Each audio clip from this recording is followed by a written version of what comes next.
Hey everyone, Paul Kegabine with the Garland County Library, and we're here with episode 4 of the Coming Home series, which features Kimberly Lew, who is the vice chair of the SWAP Coalition to Prevent and End Homelessness. And in this ongoing series, Kimberly discusses the topic of homelessness and helping those in need in Arkansas, leading a conversation about solutions and hurdles surrounding the issue. And today's episode explores a related topic as well, and it's going to feature a special guest, David Reagan, who serves as the Garland County Justice of the Peace for District 1. But I'm going to let Kimberly give him a more formal introduction. So here they are. Welcome. Good afternoon. Thank you, Paul, and thank you, Dave, for joining me. Thank you for having me. It's a pleasure. It's a pleasure. So apologies to the viewers because they are clearly mislabeled, but it's not really, we're not mislabeled. We're just not seating in the right position because we are unconventional. I have a hearing issue, so this is the best way for me to hear Kimberly. So I invited Dave here because of two things. One, he is part of our local county government, and two, he established the Park Haven Community Gardens. And I think that both of these things reflect his willingness to be engaged civically. And I just wanted to kind of explore what motivates you, how being more engaged in community can support all the people living in our community and thus help prevent and end homelessness. Well, thank you. I think my engagement started early when I was elected president of my 4-H club back in middle school. And so I had to learn Robert's Rules of Order. And while they sometimes might feel a little formal, they give you quite a bit of confidence that you can run a meeting and have an orderly meeting and get some business done.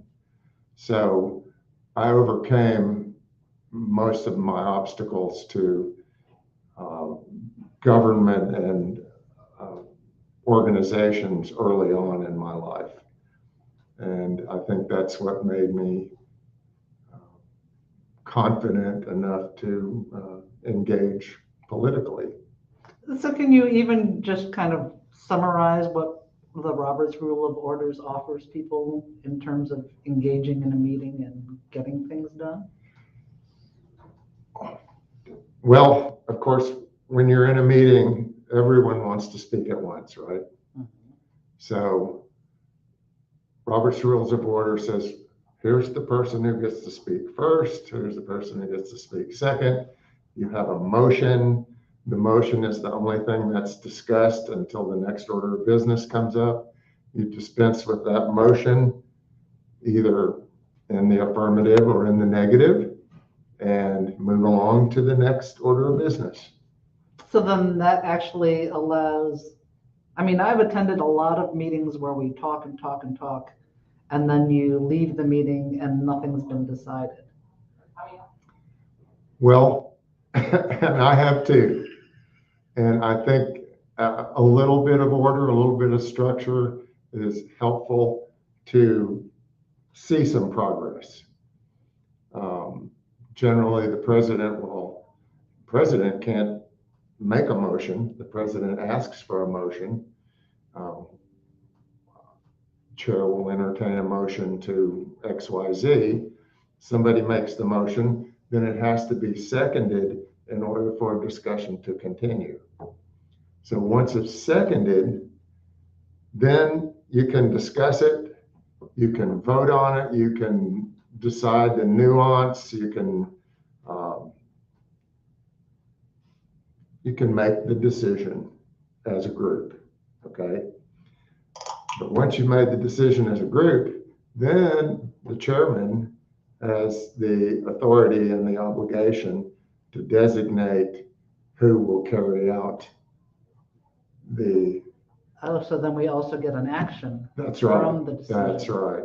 So president not only keeps orders, but he assigns tasks. Okay, okay. And I guess that would really help committees function with a lot more clarity than, Yeah, just a tiny bit of structure, you know, and at the county level, we have to have a motion before we can discuss.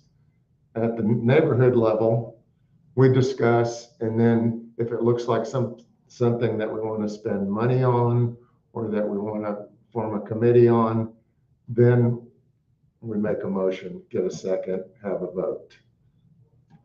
So there's a formal Robert's Rules of Order and there's an informal Robert's Rules of Order.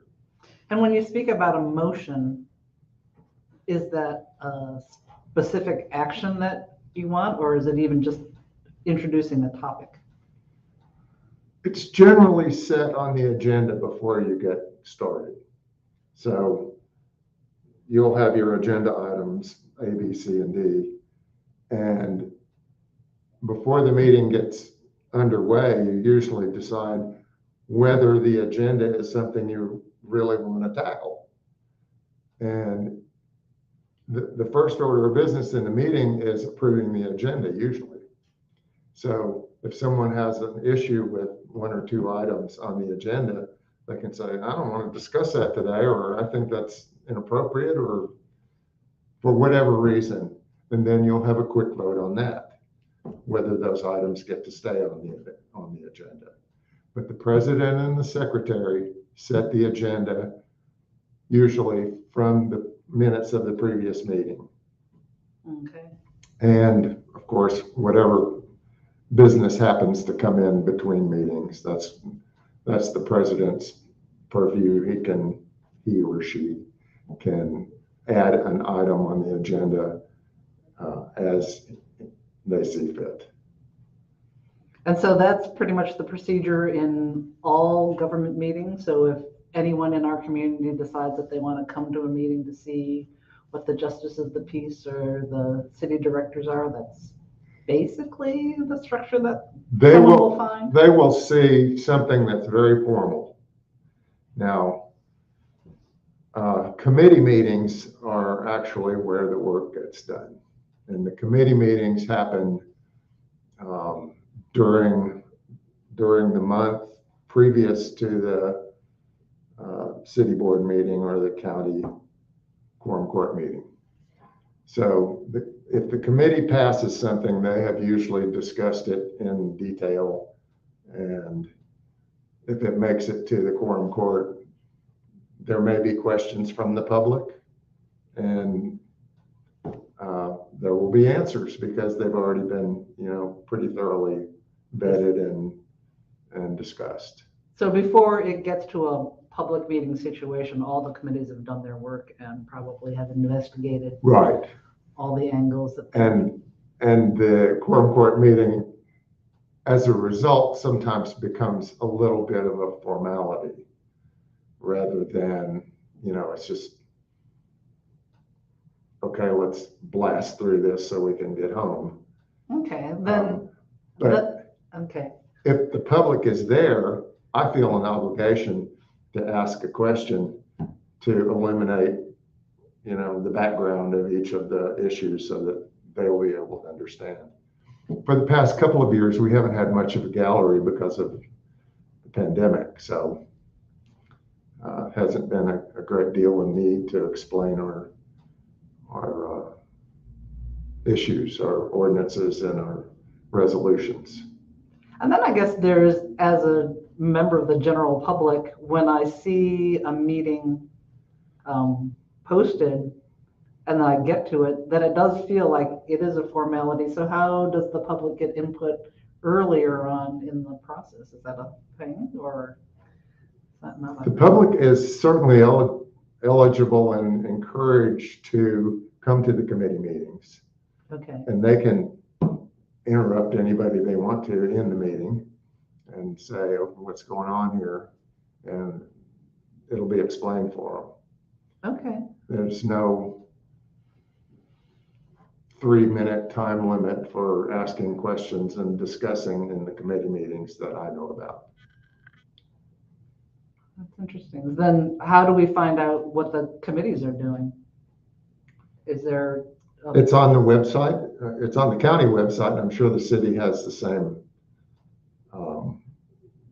availability for their information. For public information. Yeah. I think that that's probably my most frustrating aspect of trying to understand local government and how to get involved or whether I want to get involved is, I don't know, it's hard to find what's going on, or it doesn't seem like it's communicated with the, I don't know, I guess there's a visionary aspect of it that seems to be lacking to me, especially since I'm working with homelessness. It's like, I would like to see the local governments to say, oh, this is a problem. Maybe we should address what housing availability is in town. Or if we're doing, I find a real frustration with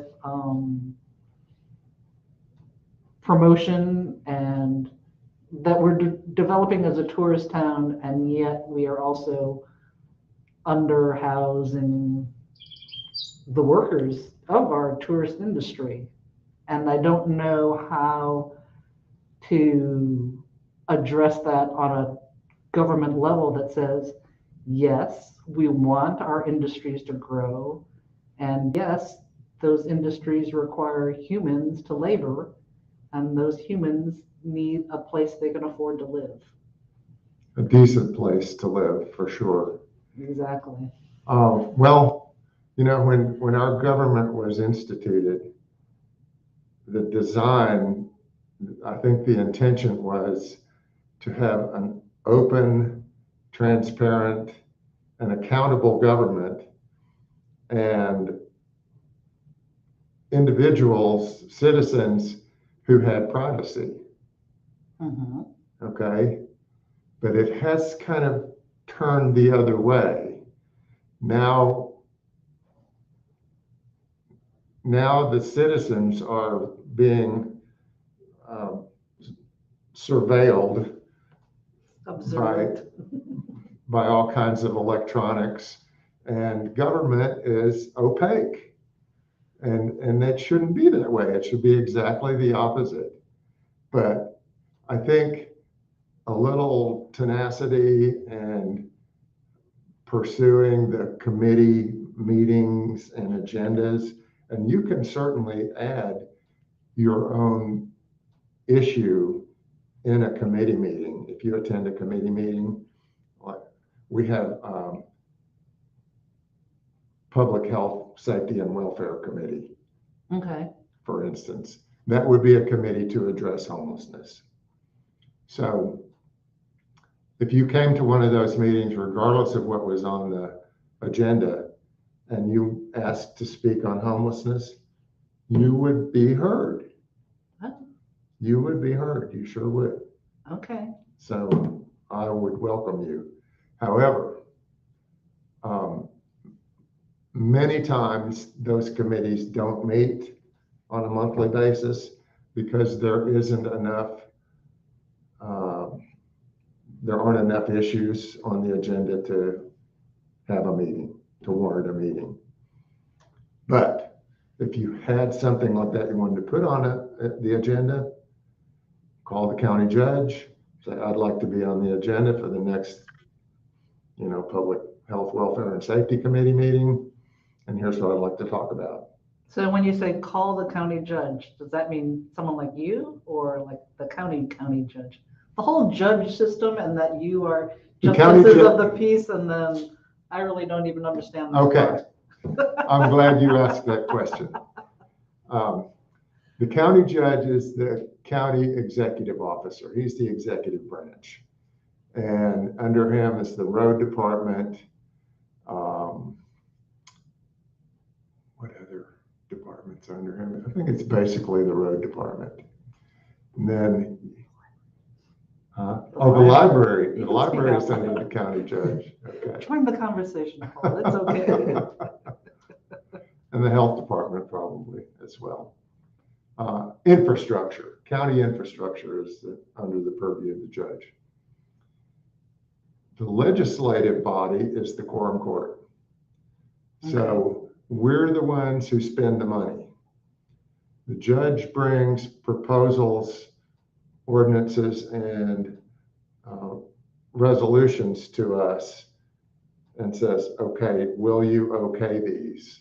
And we will either say yes, or we will modify the ordinance or the resolution to suit the majority of the quorum court members. So ordinance, resolution, and what was the third? Usually it's just ordinances and resolutions. And Resolutions are non-binding pieces of legislation that says, here's what we like, here's what we want. Like the city has a smart growth. I'm not sure that that's the name of it, but they passed a resolution to be a smart growth city, which means they're going to contain themselves geographically, and they're going to try to have neighborhoods that are complete streets is the name of it, that are complete with, medical facilities, grocery stores, filling stations, this and this. So the county did not adopt that because in the county, the model is maximize the property value. Maximize your property value regardless.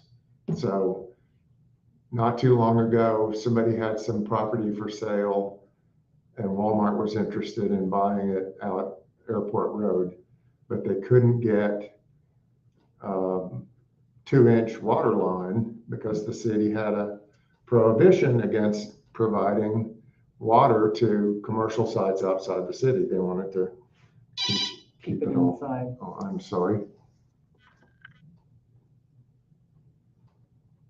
Okay. So,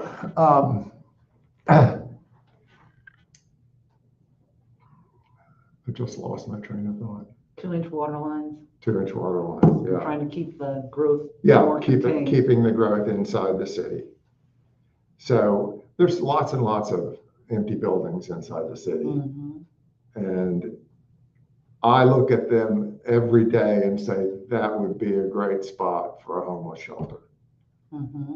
And I don't know why other people don't think that, but maybe I need to tell someone when I see a building like that.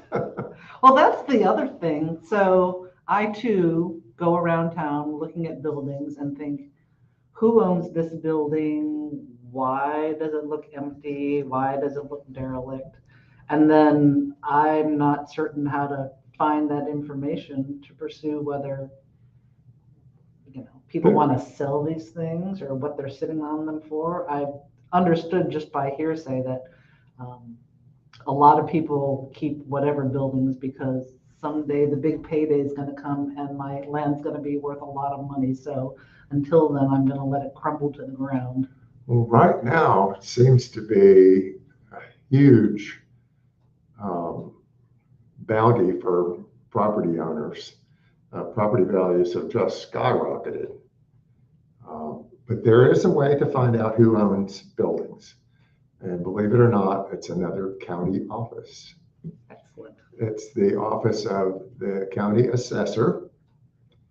And when you go to her website, you can plug in an address and it'll give you the owner of the property, the number of square feet in the building, everything associated with that property.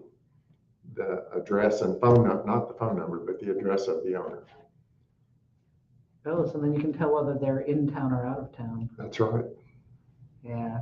Because that's another thing that seems, there's so many interesting issues going on in town between the Airbnbs and rental market.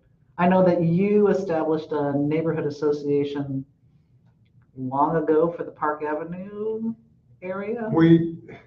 We moved into the area back in 1986, and it had been neglected for a long, long time.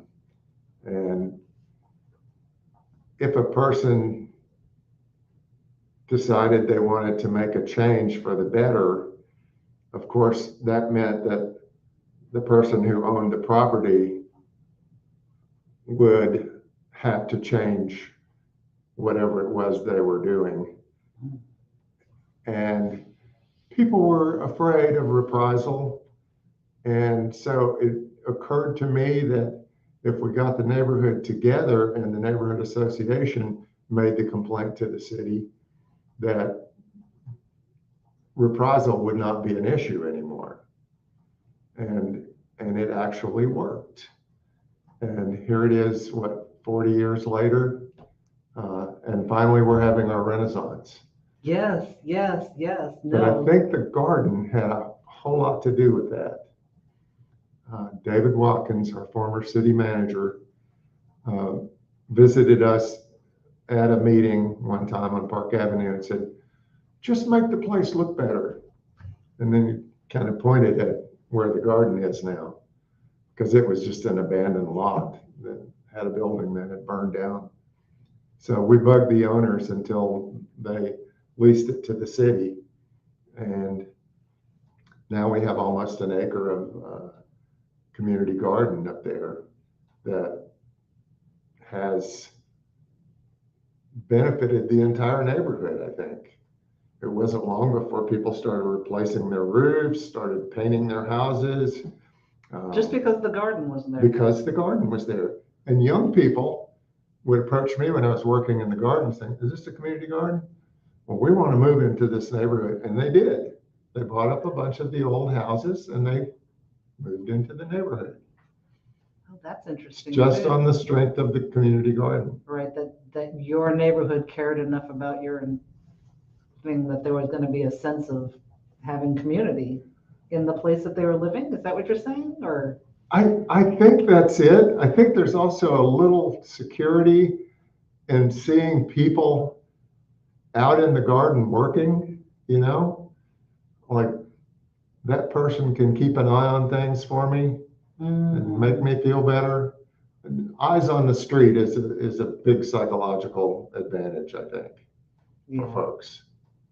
Yeah, I definitely know that I have a front of the house that's on a street and then an alley, and being able to know who's going up and down each of those areas definitely makes me feel like our neighborhood's better and that we can, greet each other by name. We've had several neighborhoods in Hot Springs approach us to try to help them implement neighborhood associations. And sometimes it works, and then sometimes just because of maybe geographical and geopolitical circumstances, they don't work. But so what's a geopolitical barrier to a neighborhood association? You would be surprised. Generally, it's, just a group of people who don't want it. Okay. Yeah. Like, don't be up in my business, Yeah. kind of a sense. Yeah. Okay. That's interesting. But for the most part, I think when there's an issue in the neighborhood, like a car that's been parked and the tires are flat and the windows are getting broken out, if the neighborhood association can call the police department and say, please take care of that, and it gets taken care of, that's a huge obstacle. I mean, there's one right now on Park Avenue that's been there for 2 months.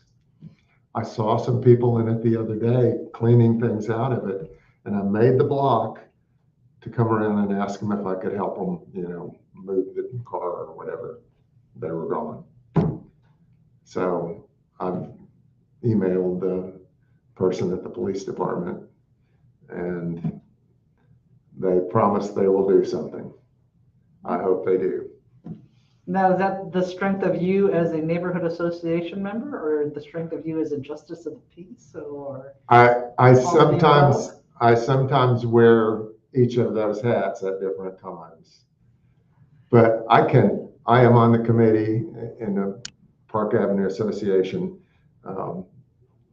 codes, city codes committee, where we watch out for things like that. That was one of the reasons, by the way, that we started our association, was because there was just terrible things happening in houses and on the streets. And we knew that there were codes that governed such things, but it took a lot of squeaky wheel to get the oil from the city. And one night they came and cleaned up the whole neighborhood with record trucks. The city did. Oh. I mean, they just came and cleaned out the neighborhood. We woke up the next morning. What happened? And there were no screams of pain and reprisal No. happened? Happened in the middle of the night. Oh my goodness. Yeah. That's interesting. So then how do you build a neighborhood association in terms of, did you walk door to door and say, come join this thing? I we don't did. know? I went door to door with a little application, said, would you like to join our association? Here are the problems that we have. I think we can do better than this. And I probably got 20%. Okay, that's a lot of door. So then how did you define the boundaries of your neighborhood, I guess? That's a good question. I think I just looked at the map, or when I was walking around, it just seemed natural to stop here, and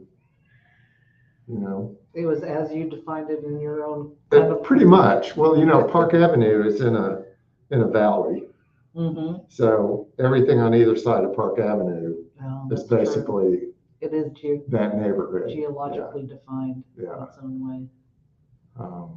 It's a watershed. Interesting. And there are 40 springs in our neighborhood, 40 cold springs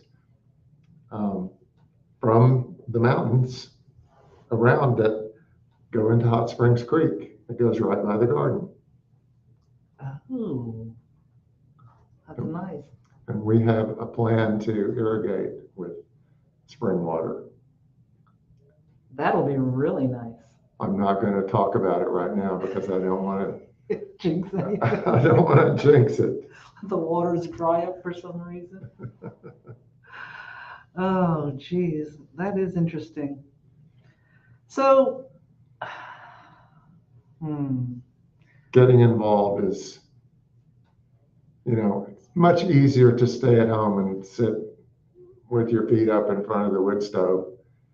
But, when you see something that really needs to happen and you can think of a way to make it happen, you should at least try it. You think? I think. Rather than just sit home and complain about somebody else not doing something? Yeah, I think that's probably the best way to do it. So I made a slide about civic engagement, which is 2, but number 3 actually has kind of a defining thing that I wanted to talk about. Let's see what. Okay. So when I was thinking about civic engagement, of course, I always jump to Wikipedia and say, well, what do they say about it? And they said, civic engagement can take many forms, from individual volunteerism, community engagement efforts, organizational involvement, and government work such as electoral participation.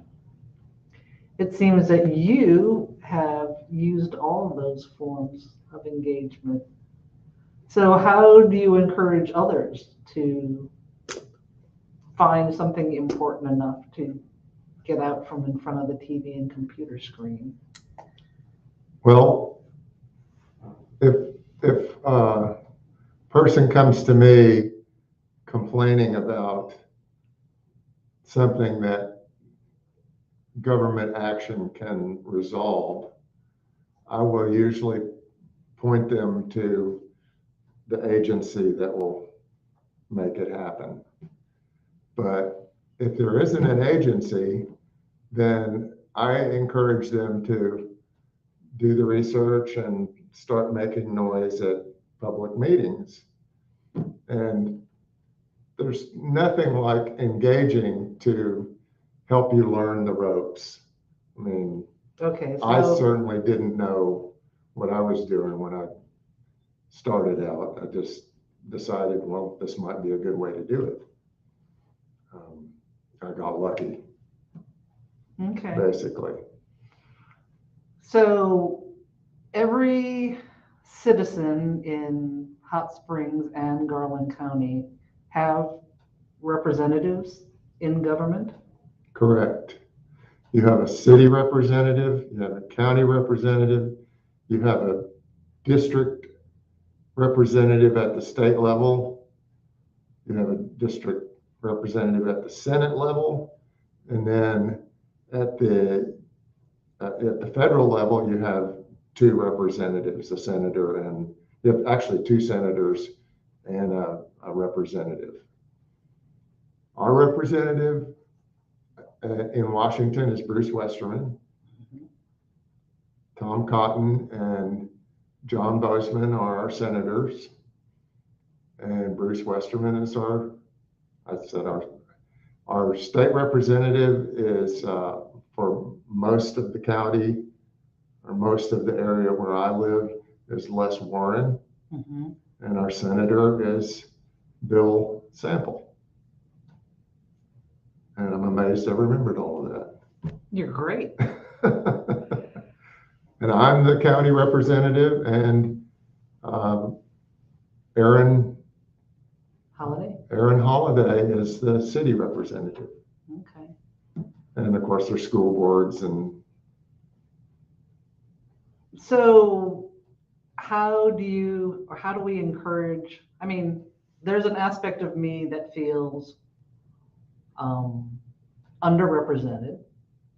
And then I also have a weird feeling that bringing up what feels like personal problems to a government representative isn't presented in a way that says, homelessness bothers me. Can you do something about it? Rather than, because there's also like there's some crazy woman walking down the street, or there's drug dealers down the corner, or there's a lot of stereotypical prejudices that feel more like law enforcement and not actually, can you as my representative offer more mental health care to my neighbors? sadly, mental health is an issue that's legislated at the state level. And because the state legislature prefers to cut taxes rather than spend money on helping people who need mental health care, most folks who need mental health care just wander the street on their own volition and just make their own decisions. And I feel very close to that issue because I have a neighbor who lives right behind me who needs mental health care. His mama passed, and she was the one who fed him and made sure he had his medicine. And now he doesn't get either, but he inherited the house and he just wanders the streets. It's a sad situation. There is a huge hole in the safety net that our legislature doesn't feel responsible for. No.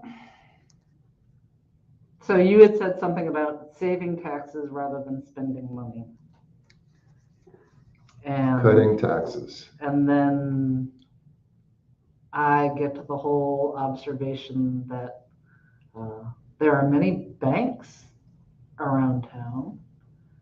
And there's always, like, the casual conversation among neighbors and friends is, well, there's a lot of banks. Who has all the money? Because no one perceives that they have the money. It's like, They just keep building them, don't they? Who are these It's banks amazing. for? And are they paying taxes, I guess, is my question. That's a great question. Banks are banks are places that you can hide your money to keep from paying taxes a lot of times, I think. I shouldn't say that out in public, but it's out there now. I don't know why all the banks, but I do know that value is created when somebody gets a mortgage to buy something. That creates the value. And that's kind of counterintuitive in my mind. How do you know they're going to pay it back? But that value is created, and that is added to the bottom line of that bank's ledger. Ooh. Oh man, that just made my brain explode because it's like prospecting, sort of. Yeah. In a sense, because it always has been my sense, and I've only been here since 2008, so I'm just some, newbie from the north. So, that it always sounds like Hot Springs had its heyday, and then things changed when we got a new governor, and then Hot Springs had a really depressed time because a lot of the commerce had gone away. And then there was always the story of, someday gambling's going to come back, and someday we're going to be the tourist town that we all have been. And then everybody has been like living on the edge of that hope, both in how they deal with their real estate or the number of banks coming in. I always thought that it was like, oh, banks are coming in, we're on the verge of something. And then I couldn't quite see it, or I don't understand the whole proliferation of banks either. Okay. But realtors for the longest time have peddled the idea that gambling is just around the corner again. It'll be back, just sit tight or go ahead and buy something here because it's going to appreciate in value so much. But I don't see it happening. Really? I don't see We're not going to be the Las Vegas of the... I don't see it happening. South? I think Oaklawn has expanded so much that if there was any competition to Oaklawn, it would just be all gambling everywhere. And I don't think Oaklawn would go for that. I'm kind of looking forward to having an entertainment venue, an outdoor entertainment venue at the old Majestic. You are looking forward to hotel site. Yeah. I wanted more public thermal ponds. And I hope they save some space for thermal pools. But it sounds like there's not a whole lot of interest in that at the city fathers level. And I don't know why that is, because the public is very interested in that. And in my mind, thermal pools would pay for themselves so quickly and start making money for a public-private partnership so quickly, and they would bring return customers back to Hot Springs so quickly that there's no reason not to do it. They just can't find an investor who will say, let's do it. Oh, okay. There aren't that many investors in the world, capital, people who will invest capital who know how to do thermal pools. Well, they have some in Colorado that are pretty nice. I've been to Glenwood Springs in Colorado, yeah. Is that a good model, do you think, of how, just in general, not in... Yeah, I think so. I think it is. It's once a week I go to a thermal pool in town for therapy, and I think if it wasn't there, I would be a little old, crunchy little old man. So, I really like the idea of publicly accessible thermal pools because it would bring a kind of vibrancy to that end, and as kind of the doorway to your Park Avenue thing, Yeah. people would be able to walk up that way and walk out. I mean, it's so centrally located for. We have the Northwood Trails that are 6 blocks up the street. One of the entrances up on Pullman. Bicyclists could come ride around the trails, come back down, take a shower, soak in the thermal pools, take another shower, go downtown and eat. Just, there's not everybody wants to go to the track and gamble. You know, there's a different kind of person in the world than that kind of person. Mm-hmm. Although there's plenty of them to support that. Right. Yeah. And people who come for the lakes, I think would still appreciate a hot soak after whatever it is that you do Sure. on the lake. Sure. But And regular citizens? I would buy a season's pass. I sure would. I'd go every day. Yeah, Yeah. it would be nice. And why is there, well, your county government, but it seems as if, because there seems to be like at least two economic levels, but the tourists have a certain level of money because they have the ability to travel here and spend money. Mm-hmm. And then we have the working poor of Hot Springs that sees all these amenities developing around us and we don't have access to them, actually, which seems undemocratic in a certain way to me. Well, it is. I mean, if you can't afford to go into a bathhouse for therapy, and I know it's at least $20 to go to a bathhouse, then how do you get your therapy? Go home and take a bath, take a hot bath? Not the same thing. Mm-hmm. Not the same thing. I think thermal pools could be affordable. I think for, $20 a week or $20 a month, you could get a pass and come as many times as you wanted. Of course, certain health standards that have to be maintained. And I think that's probably one of the issues that prevents people from investing is, people are going to be bathing in this water. How often are we going to have to circulate, recirculate, sanitize? So there's a whole maintenance schedule that needs to be considered. What other kind of amenities are you thinking about that are not accessible by poor folks?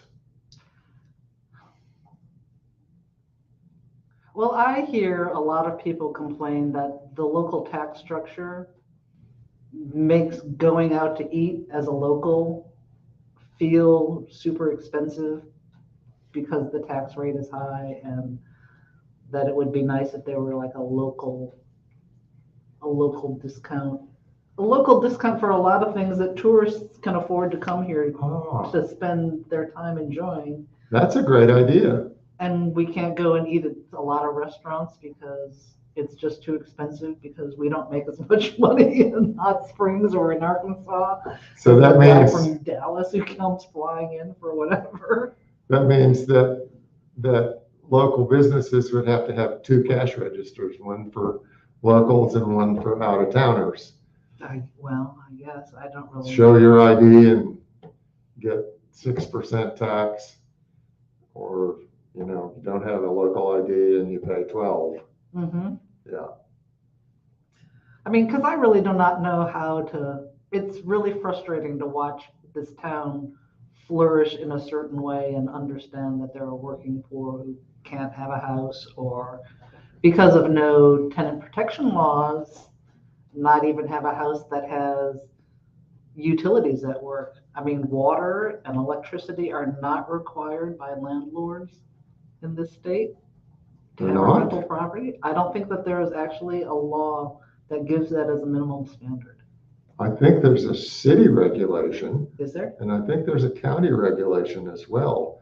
It says you have to have running water and you have to have electricity before you can inhabit a house. I could be wrong about that. So how would I look that up? City and county ordinances are all online, Okay. and you could probably look it up by topic. Okay. I will verify that for our next time we have a conversation. But we were talking earlier about how in this country it seems there was a design for social stratification that included kind of a permanent underclass. And in my mind, the richest country in the history of the planet should be able to overcome something like that. And, you know, everybody should have a decent place to be regardless of their circumstances. And people should be able to be educated to their potential without strapping themselves to a payment every For the month rest for the of your rest of their lives. Exactly. That's a complete travesty that the richest country in the world can't take better care of its people. Yeah, which brings up that term of marginalization, which is slide number 7, Paul. That was a good segue. And I just know that, you know, the word marginalization is often used, and I thought it would just help our audience to see that marginalized is defined as to put or keep someone in a powerless or unimportant position within a society or a group. And that totally gets into racial disparities, because that was the thing that I was thinking about the hot spring public pools. Thermal pools, Is that there was a time in our society where communities had pools, like community pools was a thing. I grew up in one. And it was great. It was a great place to go. It was a great place to go, and it was accessible to everyone. And then as I understood it, when we went through the Jim Crow years, that was the death of public pools, because rather than integrate, people decided that they would just not exist. I know that happened. I grew up in Fayetteville, and I had 12 brothers and sisters, and we would go foraging for blackberries, and we would get ticks and chiggers.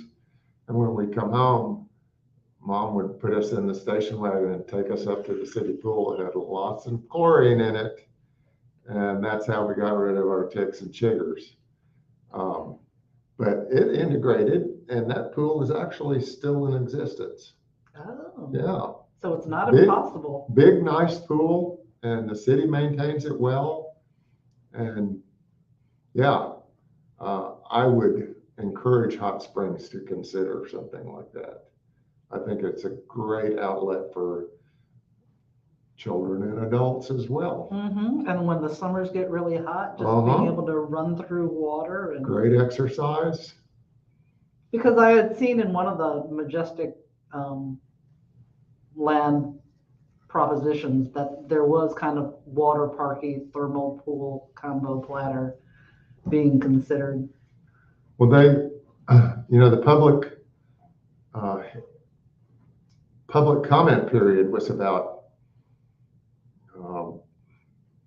a month, and we got hundreds of public comments from people saying thermal pools, thermal pools, thermal pools, because the Majestic had thermal water supply from the national park in their spa, and they would bathe people and get massage and all of that. But when the Majestic was deconstructed, they took that pipe out. Oh. So now if they want to have water again, it's a whole act of Congress. Installation. Yeah, you've got to go to Congress to get the water to cross the street. So whose idea was it to decommission the plumbing in the? I think it was just in such bad shape that it Mm, that it had to go. that was really sad. Yeah, the rationale that I hear for not pursuing the thermal pool option is there is no instrument for the National Park Service to sell water to a private entity at this time. At this time is the operative phrase there, because no one has put together legislation for Bruce Westerman to present to Congress. And that's what it would take, is that we would need to have a group of interested citizens that. Well, you'd certainly want to have investors and money ready Yeah, right. before you approached your congressman to. And then it becomes a huge chicken and egg thing, because the investors don't want to be ready for something when they can't think, oh, but we're not going to get any money. Yeah, where's my money? I want my return. When you and I are in charge, things will be different. It just seems to me that there's got to be a way that we can value, like, individual humans and human life as much as we value money. And it seems to have fallen away from that, and I don't understand why. Are you familiar with the Commerce Clause? I don't know formally what a Commerce Clause is, no. In so many words, the Commerce Clause, it's a federal law that governs business. The Commerce Clause says, if you can do business and you're not harming anyone personally, business takes precedent over everything else. So, Where does this say this? it's the Commerce Clause in the Constitution. In the Constitution of the United States of America. I don't think it was put in by the founding fathers, but it's certainly in there. And it's been cited for dozens and dozens of actions that I would call unproductive, simply because there was money to be made and there were tax money to be made as a result. So if we can get that changed, then we're in business. Or not in business, as the case may be. Right. Oh. Well, I'm like you. I value human life and human lives, and whatever folks can do to make their lives and the society better. And I think everyone has a little bit to contribute. And whatever small amount it is, if it's a contribution, it will make a difference. Okay. It will make a difference. Yeah. I was thinking about that in terms of civil service and the idea, well, I guess there's this perception for me about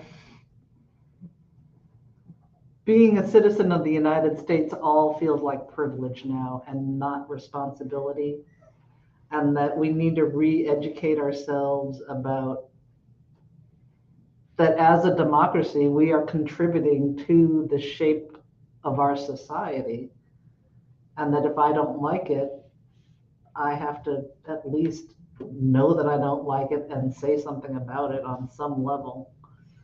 Although sometimes it feels lonely or like I'm beating my head against a wall, which is really frustrating. I think if you have a strong feeling about something, it's always good to express it. And I think responsibilities come before rights. That's the way I was raised. But I'm coming to find out that not everyone was raised that way. Some people feel entitled to have their rights, and responsibilities can go by the wayside. Responsibilities are secondary for a lot of people.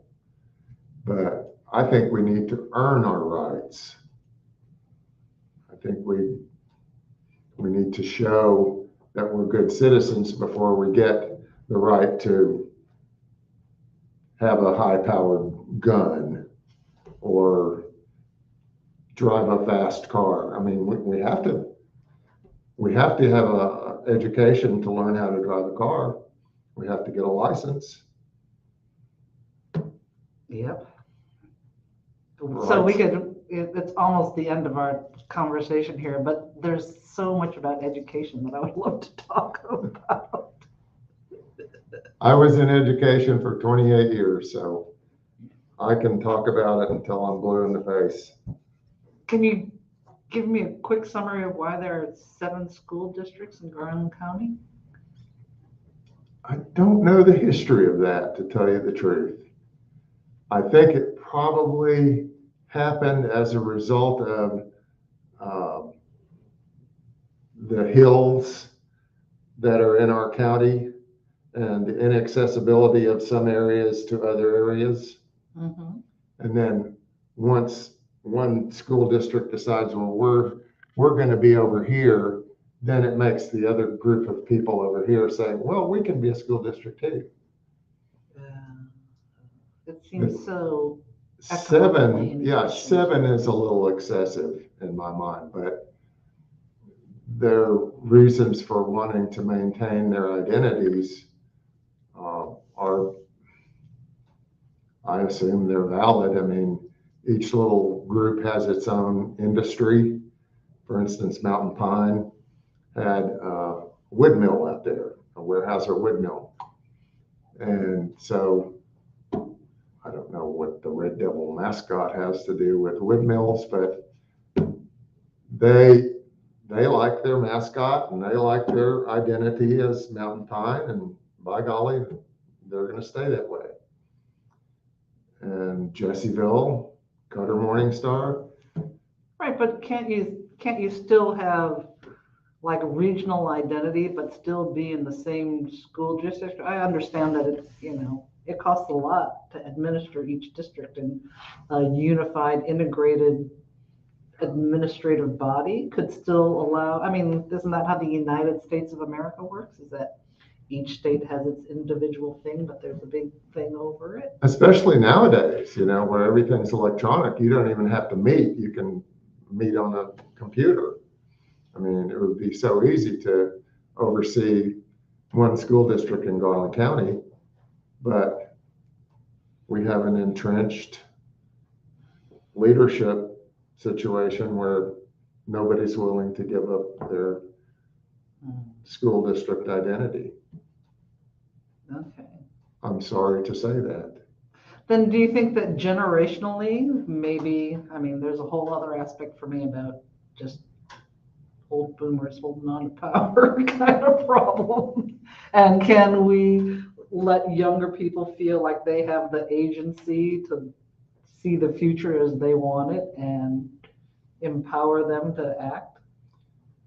If they would come up with the idea, if the young people came up with the idea to have one school district in Garland County, I think the boomers would support it. The boomers would basically have to stay out of the argument. Mm-hmm. Because, we're dinosaurs and we're really, we're just retired and vegetating, basically. But right now we still have the fair amount of money and power, and the stagnation continues. We're like La Brea tar pits. Yeah, it's amazing how things get entrenched. We've always done it this way, so that's the way we're going to do it. And there's no possibility for thinking any other way. So as an educator and a boomer, what is your hope for the future as your closing thought, perhaps? I'd like to see thermal pools downtown. I'd like to see one school district in Garland County. I'd like to see smart growth in the county, not growth willy-nilly that just plops down a housing complex here and one here and one here without thinking about the community. We have to think about providing services for everybody in the county: fire services, firefighting, ambulance service, law enforcement, environmental services, a big thing. So what do you mean by environmental services? Lots of people are coming to Garland County, buying a little piece of land, bringing an RV, and just letting their waste go down into the creek. Oh, So no septic, no nothing. Septic, yeah. So we've passed an ordinance to protect runoff. People have to have some kind of sewage system. So yeah, I want to protect. I love this place, or I wouldn't be here. Exactly. I want to see the native mix of hardwoods and pines remain. I don't want to see conversion to pine. I want everything to be diverse. I am all about diversity in plants, humans, animals, everything. The more of us that there are and the bigger variety of us that there are, the healthier our lives will be. Well, exactly. And that's the whole thing about that we are diverse, but we're so leveled out. And I would like everyone to kind of appreciate that there are interesting things that every person brings to the table. That's right. Everybody has a contribution. And yeah, we could see that all humans are worthwhile, should have a roof over their head, plenty of food to eat. And then when those basic needs are met is the ability for our creativity to thrive. And then we can come up with better ideas and do more things to be supportive of each other. And, Maslow. And not have that sense of like an ongoing shame is really kind of my feeling a lot of times when I'm driving through town and seeing, you can see people suffering on the street just any day of the week when you're going around town. Yeah, there's homelessness is just rampant. When I'm in the garden, I see folks that I know are homeless walking by, and sometimes they stop and ask if they can have a job. And this is all, I'm volunteering, everybody volunteers. And sometimes they'll stop and work for a little bit, but most of the time they're on their way. And I'm sure they're the folks you're talking about who don't have a roof over their head. They don't have the basic needs, basic human needs covered. So they're searching for that. Exactly. So I think we've covered a few things to consider. We did cover a few things. Thank you so much for Thank you having so me. much for being here. Well, I really appreciate it. It went so quickly. My goodness. We just yammered on. And yeah, I encourage everyone to have more conversations. They're really not that hard, and you can learn a lot from almost any person you meet. And I find these very exciting and fun. I learn something new about someone every time. And you're a great interviewer, by the way. Oh, thank you. Yeah, you do it well. You just set me at ease. I had no problem with it. Excellent. She is great. I think every single episode could have gone 2 or 3 hours if it wasn't stopped, and it just flew by, including this one. So are you going to edit that? This was live. We are live. Oh. So is it recorded? Can I? Yeah, absolutely. Okay. Yeah, this episode and the previous ones are on the library's Facebook and YouTube channel, so you can go back and find us. We had Okay. a great comment from Diane who says, "I would like to donate $20 so the gentleman can go to the bathhouse." Well, thank you. There's so many more topics to be spoken about, but I guess we'll have to wait. How's the community garden at the library gonna Stay develop? tuned. Okay. So episode 5 will be coming in the near future, and do you have a topic and guest for that, or should we tell them to stay tuned on that as well? Stay tuned. I have an idea, but I don't have it confirmed. Do we have a date? Stay tuned. We are the greatest. Okay, well, thank you both. Thank you for having us here. I enjoyed it. Absolutely. Take care. Bye. It was a pleasure.